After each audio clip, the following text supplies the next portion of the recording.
So the next part is the mantra and dissolution for the meditation part. And so we continue to visualize the entire mandala as we've constructed it, as we've described it here, and yourself as Vajravarahi, and the mantra is rotating clockwise, seen from the outside, and the light radiates red light out to all the Buddhas and sentient beings as Vajravarahi and returns as blessings as we do this. And so we recite the mantra Om Vajravarachaniye Soha. And we do this 108 times, or as many as you can. There's really no difference between reciting the mantra and doing the meditation. It's a way of focusing our attention. Okay? In this case, we're simply focused on the sound, the speech of the Buddha. That's what this is the speech of the Buddha. When we do this next part, the dissolution, we're focused on the mind of the Buddha. The previous part that we did, the description of the mandala, is the focus on the body of the Buddha and the Buddha field. Okay? So all of this is in some way all the same. Okay? So now we do the actual mantra as many times as we can. And if we're doing it for accumulations, for example, some lamas will ask you to do a practice X number of times. What they're referring to is the number of times that you recite the mantra. You don't actually do the whole practice that many times, but you recite the mantra that many times. So you get to this point, and so if you're counting, that's where you get your mala out and you start counting how many times you recite the mantra there. And then we dissolve the visualization from the outside in, piece by piece, as we described before, into ourself as Vajravarahi, and then into the Samadhi Sattva, the seed syllable, and then the seed syllable from the bottom up, through the crescent, the bindu, the nada, into emptiness. Okay, then emptiness, remember, is not a thing, it's not no thing, it's not both, it's not neither. We abide softly and deeply in that innate happiness, the pure, naked, non-conceptual awareness of transcendent wisdom as long as we can. So we put in a little bit of a description here at that point. Then we do that as long as we can. Then we arise back again as the white Vajravarahi, this bliss emptiness, the illusory body form, with pure awareness of clear light, and radiating white light for the benefit of all sentient beings. We see all beings as Buddha, hear all sounds as mantras, think all thoughts the wisdom of the Buddhas, accept all phenomena as the pure Buddha field of enlightenment. So the goal, going back to the ethics part, is pure view. That's pure view. So when we arise back as Vajravarahi here, and we maintain that then throughout the rest of the day and night, we're trying to retain that pure view. Okay? That's the purpose of doing these practices, as well as training our mind in a way that not only sees everything from the perspective of pure view, but also improves the quality of our ability to focus our attention, but at a higher level of complexity. Okay? So that's what we're doing with the practice of Tantra. So we do that, and then we have our closing prayers here. The conventionally visualized being, Samaya Sattva, and the being of primordial awareness, Jnana Sattva, are not two different things. So there is no need to make a request to remain. They arise from myself and are transformations of my own free will. My own awareness being the ground and source, so what need is there for empowerment or full establishment? Furthermore, the many desirable sense qualities are ornaments of the play of primordial awareness, my own mind, emanated from myself and offered to myself. So as we do these practices, that's really what we're doing. These beings are not some real entity out there. They are our mind. Okay?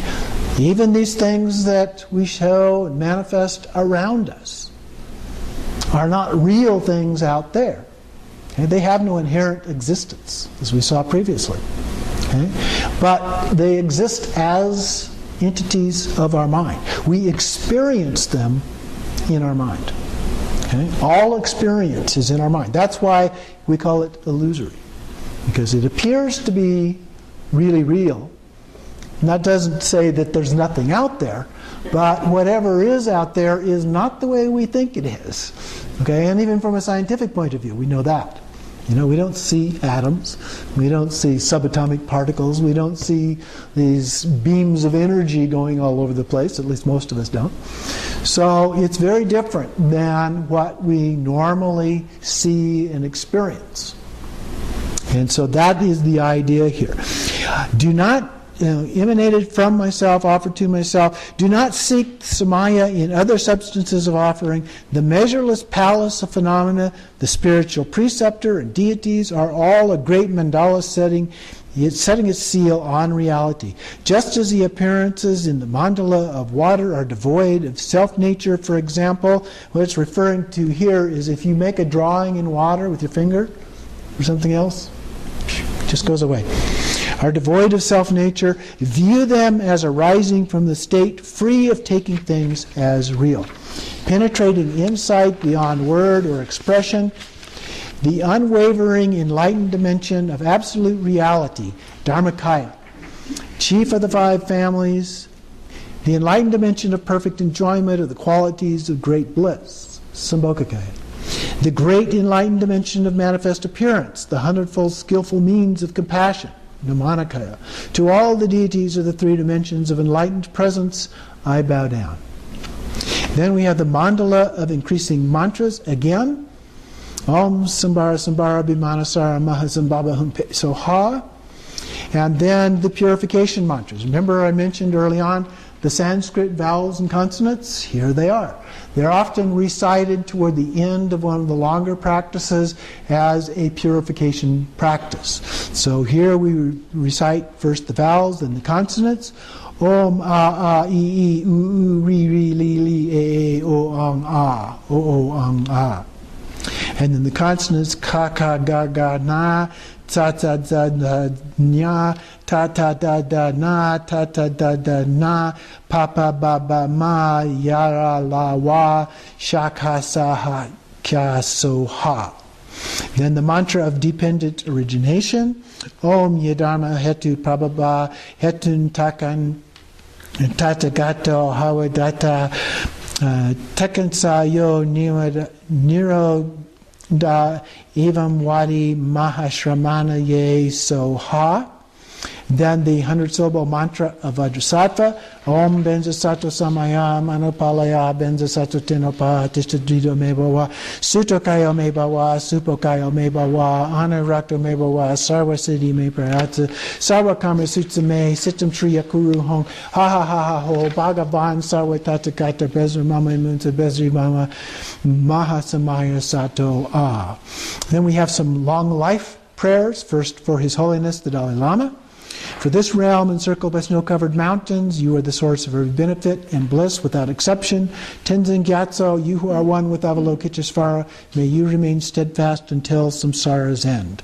And then Kenshin Lama, our spiritual director of Dharmakirti College, in the Dharmadhatu, appearing as Amitabha, in the Sambhogakaya form as Wisdom Buddha Manjushri, Padmasambhava's heart son Sangye Yeshe, incarnated as Panadana Linkpa in previous life, and Palje Padorje in this lifetime. May your life be longer than the duration of samsara, so that all your virtuous intentions can be accomplished. Please give me your heart blessings so that my mind is united with yours in Buddha nature, so I pray. Then we have the wish for bodhicitta. Om Ah Hong Shri Ananta Vajra Sarva Siddhi Pala Hong Ah. Glorious precious root Lama, sit on the lotus in the crown of my head. With your great kindness, please accept me. Please bestow the realizations of body, speech, and mind in all the activities of the glorious Lama. May no wrong view arise for even a moment. By the devotion of seeing whatever he does as perfect, may the blessing of the Lama enter my mind. Throughout the succession of my lives from the perfect Lamas, may I never be separated, and, enjoying the glory of the Dharma, perfect all the qualities of the stages and the paths, and swiftly attain the stage of Vajradhara. The lamas who have become the glory of the Dharma, may their lives be stable. May the land be filled with doctrine holders. May the wealth and power of the patrons of the doctrine increase. And may the auspiciousness of the doctrine remain forever. And then the bodhicitta prayer. Bodhicitta, the excellent and precious mind, where it is unborn, may it arise. Where it is born, may it not decline, but ever increase higher and higher. And finally, we conclude by dedicating the merit of the practice with the mind of enlightenment. Bodhicitta, I dedicate all merit from this practice for the enlightenment of all sentient beings, which we repeat 3 times. So that is the practice of the White Vajravarahi. It's slightly unusual, particularly in terms of color, but a few other pieces that are also somewhat unusual there. But for me, at least, I like a very, very nice kind of practice.